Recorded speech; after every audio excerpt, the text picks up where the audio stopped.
স্বাগত ৭১ খেলা যুগের সাথে আছে আমি কোহিনুর কণা। বিপিএলের মাঝপথে পাকিস্তানের ৭ ক্রিকেটারকে ছাড়তে হচ্ছে। তাদের আসলে শ্রীলঙ্কার বিপক্ষে সিরিজ আছে, সেটা আসলে কতটা ব্যাকফুটে ফেলে দেবে দলগুলোকে সেটা নিয়ে আলোচনা করব এবং একদিন বিরতির পর আবার আজকে থেকে শুরু হচ্ছে বিপিএল ক্রিকেট, সেই ম্যাচগুলো নিয়েও আলোচনা করব। আমাদের সাথে এই মুহূর্তে স্টুডিওতে আছেন ক্রীড়া সাংবাদিক সঞ্জয় সাহা। পিয়াল শুভ সকাল। স্বাগত ৭১ খেলা যুগে।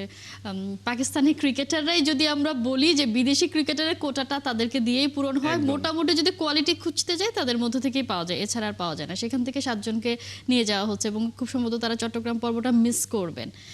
সেই জায়গায় আসলে ফ্র্যাঞ্চাইজিগুলোর কতগুলো আসলে চাপে আছে, তারা কতটা না আপনি এটা দেখেন, আপনি শুধু একটু খেয়াল করেন, এবার ৪৫ জন বিদেশি আমাদের এখানে খেলছে, যার ভিতর আপনার পাকিস্তানের ক্রিকেটার হলো ২৫ জন, আফগানিস্তানের ক্রিকেটার ১২ জন। মানে একটি টুর্নামেন্টের মানে ১০০% বিদেশি ক্রিকেটারদের ভিতর ৮২.২২% আপনার ক্রিকেটার পাকিস্তান এবং আফগানিস্তানের, সেখানে প্রায় ৫৬% ক্রিকেটার পাকিস্তানের। সে তাদের উপর এতটা নির্ভর করছে আমরা, যেখানে তাদের সাথে আমরা বুকটা দেখিয়ে দিচ্ছি অথচ তারা পিঠটা দেখিয়ে দিল আমাদের। এটা খুবই হতাশজনক। আপনি খেয়াল করে দেখেন, আপনি শাহিন শাহ আফ্রিদি, শাহিন শাহ আফ্রিদি, বাবর আজম, এরা কিন্তু নিয়মিত গত সিরিজেও ছিল পাকিস্তান ন্যাশনাল টিমে। তারা এখন বিগ ব্যাশ খেলছে, তাদেরকে ডাকা হলো না, ডাকা হলো খাজা নাইবকে। এই খাজা নাইব প্রথমবারের মতো এবং খাজা নাইব কিন্তু আপনার বিপিএল এর চাইল্ড বয়। তার টি-20 অভিষেক কিন্তু পাকিস্তানে না, তার টি-20 অভিষেক বিপিএল এ, এই চট্টগ্রাম চ্যালেঞ্জার্স এর হয়ে, চট্টগ্রাম কিংস এর হয়ে।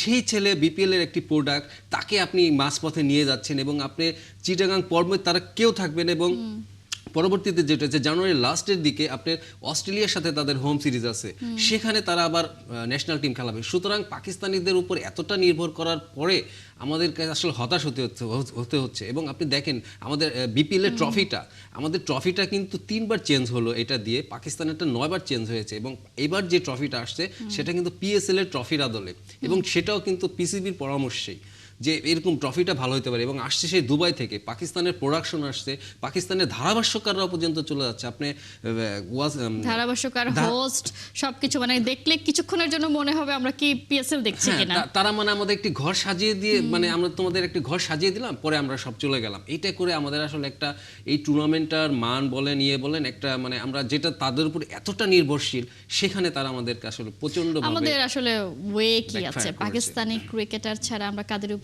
ভরসা করতে পারি, কারণ কারা আমাদের উপর ভরসা করে আসবে, সেই জায়গা থেকে তো আসলে আমাদের ওয়েও নেই। আসলে দেখেন আপনি এখনকার টি10 ফ্র্যাঞ্চাইজি ক্রিকেটগুলো কিন্তু আইপিএল এর ফ্র্যাঞ্চাইজি যারা, এরা কিন্তু একটা চেঞ্জ সিস্টেম করে ফেলছে। আপনি শাহরুখ খানের দেখেন, শাহরুখ খান কিন্তু এখন বলিউডের লগ্নির চেয়ে তিনি ক্রিকেটের লগ্নি করেন বেশি, এবং তার আইপিএল এ, সিপিএল এ, এসএতে, আপনার আইএলএ সব জায়গাটা নাইট রাইডার্স আছে, এবং তারা কিন্তু বিপিএলও আসতে চেয়েছিল। মানে আপনার এই চেনের ভিতর যদি বৈশ্বিক এই চেনের ভিতর আপনি যদি আসতে পারেন, তাহলে কিন্তু আপনার বিদেশি ক্রিকেটার, তারকা ক্রিকেটার যারা, তাদেরকে পেতে আপনার সমস্যা হবে না, কারণ তারা ওই সব চেনগুলোর উপরে আস্থা রাখে।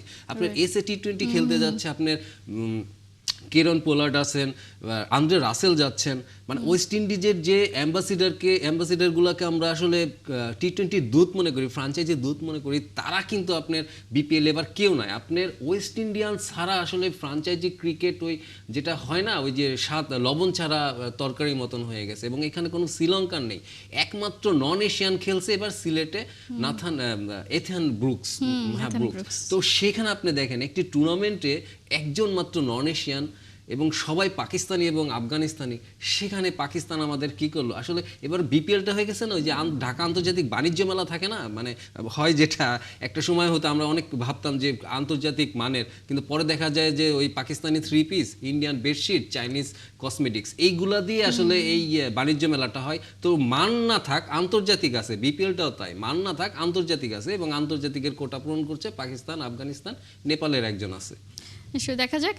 দলগুলোর জন্য তো আসলে তারা খুব সমস্যায় পড়ে যাবে, বা তাদের সাথে নিশ্চয়ই এনওসি সংক্রান্ত সেইভাবেই তারা আসলে কথা বলেছে যাদেরকে দলে ভিড়িয়েছেন। তারপরেও প্ল্যানে তো একটা সমস্যা হবেই। আজকে দুটো ম্যাচ আছে, রংপুর প্রথমবারের মতো মাঠে নামছে। রংপুরকে আমরা সব সময় বলে থাকি যে রংপুর সব থেকে শক্তিশালী হয়। গেল আসরে আমরা দেখেছি তারা টানা 8টা ম্যাচ জিতেছে, তারপর টানা হেরেছে, এরপর তারা আসলে শিরোপাটা পায়নি। এবারও তাদেরকে ঘিরেই মনে হচ্ছে যে শিরোপাটা মানে শিরোপার অন্যতম দাবিদার তারা। কি মনে হচ্ছে আজকের ম্যাচ চিটাগংয়ের বিপক্ষে? চিটাগং জয় দিয়ে শুরু করেছে, সবকিছু মিলিয়ে রংপুরের ম্যাচ নিয়ে কি? না, রংপুর আসলে বিপিএল এর রং ছড়াবে এটা আমরা আশা করি এবং এবারও করবে। এবং আপনি খেয়াল করেন রংপুর টিমটাই করে চ্যাম্পিয়নশিপের জন্য। এবং আমরা যে বিদেশি ক্রিকেটারদের কথা বলছিলাম, আপনি বিপিএল এ গতবার বরিশালের অর্ডার দেওয়া কিছু ক্রিকেটার এবার রংপুর ডেলিভার নিচ্ছে। তার ভিতর কায়েল মায়ার্স আছে, ডেভিড মালান আছে। এইসব ক্রিকেটারদের সঙ্গে কিন্তু গতবার বরিশালের তামিম ইকবাল নিজে কথা বলে রেখেছিলেন যে পরের বার তিনি বরিশালে খেলবেন এবং তাদেরকে আনবেন। এবার বরিশাল যেহেতু নেই সেহেতু সেই ক্রিকেটারগুলো রংপুর যাচ্ছে এবং রংপুর কিন্তু এইখানে তার পেমেন্টগুলা এবং এগুলো এত স্বচ্ছ এবং এত ভালো যে কারণে সবাই এখানে আস্থা পাচ্ছে। তো রংপুর মাঠে নামায় মানে আমরা যেটা বললাম যে বিপিএল এর ওই জেল্লাটা আসলে আজ হয়তো ফিল করা যাবে। কারণ আপনি ন্যাশনাল টিমের বাংলাদেশ ন্যাশনাল টিমের 5 জন ক্রিকেটার এই স্কোয়াডে আছে, তার সঙ্গে আপনার পাকিস্তানের ন্যাশনাল টিমের তারকারা আছে, সব মিলিয়ে রংপুর মাঠে নামা মানে আসলে একটা কি বলবো এবার তো রংপুরে লিটন কুমার দাসকে আমরা দেখতে পাবো। মানে তাদের যদি আমরা ব্যাটিং লাইন আপ দেখি তাহলেই প্রতিপক্ষ আসলে ভয় পাওয়ার জন্য খুবই যথেষ্ট। আবার এমন না যে তারা ব্যাটিং লাইন আপ সাজাতে গিয়ে বোলিং লাইন আপে কোনো কার্পণ্য করেছে, বোলিং লাইন আপও তাদের যথেষ্ট স্ট্রং। মুস্তাফিজুর রহমান আছে এবং মুস্তাফিজুর রহমানকে নিয়ে আলাদা করেই আমরা কথা বলবো, কারণ তার সাম্প্রতিক যে পারফরমেন্স, তিনি আইএল টি20-তে যে কটা ম্যাচ খেলেছে সেখানে এখনো সেকেন্ড হাইয়েস্ট উইকেট টেকার হয়ে আছেন তালিকায়। এবং তার ইকোনমি রেট ডেথ ওভারে তিনি যেভাবে আসলে ঘায়াল করছে প্রতিপক্ষকে, সেই জায়গা থেকে সেই মোমেন্টামটা আমরা নিঃসন্দেহে বিপিএলও দেখতে চাইবো। এবং মুস্তাফিজুর রহমান যে ফর্মটা এখন ক্যারি করছেন, কি মনে হচ্ছে যে সেটা ক্যারি করতে পারবেন কিনা, বা আজকে তার পারফরমেন্স আমরা কতটা দেখার জন্য আসলে মুস্তাফিজ রংপুরের জন্য একটা লাকি চার্ম। মুস্তাফিজ কিন্তু প্রায় 4 বছর পর আবার রংপুরে মানে ফিরে খেলছেন এবং লাস্ট টাইম তিনি যখন খেলেছিলেন রংপুর রেঞ্জার্স নাম ছিল তখন আপনার তিনি 20 উইকেট নিয়েছিলেন, টুর্নামেন্টের হাইয়েস্ট উইকেট টেকার ছিলেন 19-20-এ সম্ভবত। সেই রংপুরে আবার ফিরে আসছে তাদের মানে মুস্তাফিজ ফিরে আসছে এবং Mustafiz with magic, his magic, হ্যাঁ, রিস্টের ম্যাজিক। তো মুস্তাফিজ থাকা এবং সঙ্গে যদি আমরা লিটনকে দেখি, তাওহিদ হৃদয় আছেন এই দলে, সোহান আছেন, নাহিদ রানা আছেন, ফাহিম আশরাফ আছে, আপনার সব মিলিয়ে রংপুরের এই ম্যাচটি এবং তাদের যে প্রতিপক্ষ চিটাগাং, সেইখানেও যদি আমরা দেখি যে চিটাগাং কিন্তু বিসিবির অনেকে বলে কমিটির দল যা হোক, কিন্তু চিটাগাং কিন্তু একটু গুছিয়ে এনেছে। তারা 3 জন পাকিস্তানি ক্রিকেট, এখানেও পাকিস্তানি নির্ভরতা, সেই পাকিস্তানি ক্রিকেটার 3 জন আসছে। তো সব মিলে কিন্তু আজকে চিটাগাং কিন্তু ছেড়ে দেওয়ার মানে আমি বলতে চাচ্ছি যে চিটাগাংয়ের সবচেয়ে বড় যেটা আছে তাদের হলো ওই মানে অল্প শক্তি দিয়ে সর্বোচ্চটা দেয় এবং তাদের একটা দারুণ সুপার অধিনায়ক আছে শেখ মেহেদী। আমরা দেখেছি তিনি অলরাউন্ড পারফর্ম করেন এবং তার মাঠের উপস্থিতি সব মিলিয়ে চিটাগাং কিন্তু তার আবেগ এবং তার ওই স্বল্পতা দিয়ে একটা বিগ টিমকে যে ফাইট দেওয়ার ব্যাপারটা সেটা তারা করবে এবং আমার মনে হয় যে আজকে একটা বিগ স্কোর ম্যাচ আমরা দেখতে পারবো। সেটা তো নিশ্চয়ই। এখন মুস্তাফিজুর রহমান যদি শুরুতেই আঘাত হানেন তখন আসলে প্রতিপক্ষের কি হবে? এবং আপনি যেটা বলছিলেন তার সাথে নাহিদ রানাও আছে, একদিকে মুস্তাফিজুর রহমান, নাহিদ রানা, তাদের স্পিনিং ডিপার্টমেন্টও বেশি স্ট্রং। মানে যদি আমি র্যাঙ্ক করতে বলি যে রংপুর রাইডার্স ব্যাটিং না বোলিং, কাকে আসলে বেশি নাম্বার দেবেন আপনি? আমি বলবো যে রংপুরের বোলিং 60, ব্যাটিংয়ে একটু হইতে পারে, কারণ চিটাগাংয়ের লিটন আছে, খাজা নাফে আছে, আবার মাউদুল্লাহ রিয়াদও আছে। রিয়াদকে নিশ্চয়ই আমরা দেখতে চাই। আমরা মুশফিকুর রহিমকে দেখেছি, তিনি তার ওপেনিং ম্যাচে কি খেলেছেন, সেই দিক থেকে রিয়াদের দিকেও নিশ্চয়ই আমরা বাড়তি করে নজর রাখবো। একদম, মানে ওই যে সবাই যেটা বলছে যে মানে মুশফিক কিন্তু তার নিলামের একটি মানে ইমপ্যাক্ট তিনি ফেলেছেন, নিলামে তিনি উপেক্ষিত হয়েছিলেন এবং তিনি মাঠে এসে যে পারফর্ম করে দেখিয়েছেন যে মানে এবং তার সেলিব্রেশনটা আমরা দেখেছি, সেলিব্রেশনটা হ্যাঁ, যে রিয়াদেরও আজকে সেই সুযোগ থাকবে, টাইগার জিন্দা হে, তাকে বুঝাইতে হবে যে তিনি আছেন। এবং তার চেয়ে আমরা যেটা বললাম যে সাকিবকে আমরা দেখেছি, মুস্তাফিজকে মুশফিককে দেখেছি এবং আমরা যদি এখন রিয়াদের পালা যে সেই ভিনটেজ তার ইনিংসগুলো দেখায় এবং আমার মনে হয় যে আপনি যেটা বললেন যে রংপুরের ব্যাটিং মানে এই ব্যাটিং লাইন আপ দেখলে কিন্তু প্রতিপক্ষের যে কোনো বোলার মানে পেইন কিলার খেয়ে নিবে আগে, এমন একটা ব্যাপার। তবে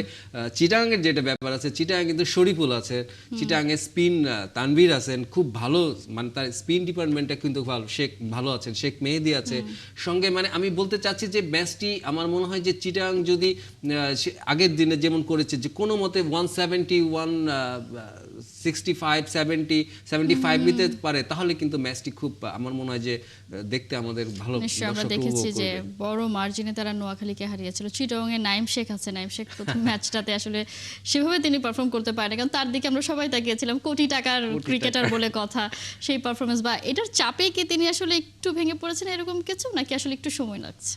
নাইমের সবসময় আপনার মানে একটু স্টার্ট করতে একটু সময় নেন তিনি, তারপরে তিনি লফটেড শট খেলেন এবং যেটা দেখা যায় যেদিন হয়ে যায় সেদিন মানে তিনি উতরে যান আর কি। তবে এই ধরনের ক্রিকেটে এবং ফ্রাঞ্চাইজি এবং পুরো ফোকাসটা যখন থাকে এবং এখানে কিন্তু সবাই ওই ডিপিএল এর চেয়ে একটু আলাদা বিপিএল, এখানে আরো সূক্ষ্মভাবে সবাইকে অ্যানালাইজ করা হয় এবং এখানে দেখবেন যে আপনার কেউ সময় নিয়ে ওয়ান ডে স্টাইলে যারা খেলতে গেছে তারা কিন্তু আসলে একটু ব্যাকফুটে চলে গেছে। আপনি নোয়াখালীর ক্যাপ্টেন সৈকত আলীর কথা যদি আমরা বলতে পারি, এরা কিন্তু তিনি আসলে প্রত্যেক আসরে আসলে এইভাবেই খেলে। তো এদের এই ওয়ান ডে স্টাইল খেলাটা কিন্তু এর সাথে যায় না এবং সেটা যারা করে লোয়ার অর্ডারে এসে এটা রিকভার করার চেষ্টা করে। তো আমার মনে হয় যে চিটাগাংয়ের এবার সেই অপশনটা একটু কম, সুতরাং নাইমকে এবার তার মানে আমার মনে হয় যে তার স্টার্টিংটা আর একটু ফাস্ট করতে হবে এবং তার সে একবার কনফিডেন্স পেয়ে গেলে কোটি টাকার ক্রিকেটার নিশ্চয়ই, এবং তিনি সেটা ডিজার্ভ করেন বলেই তাকে আসলে সেই প্রাইজে নেওয়া হয়েছে। আমরা যদি একটু রাজশাহীকে নিয়ে কথা বলি, রাজশাহীর ওপেনিং ম্যাচে দুর্দান্ত খেলেছে,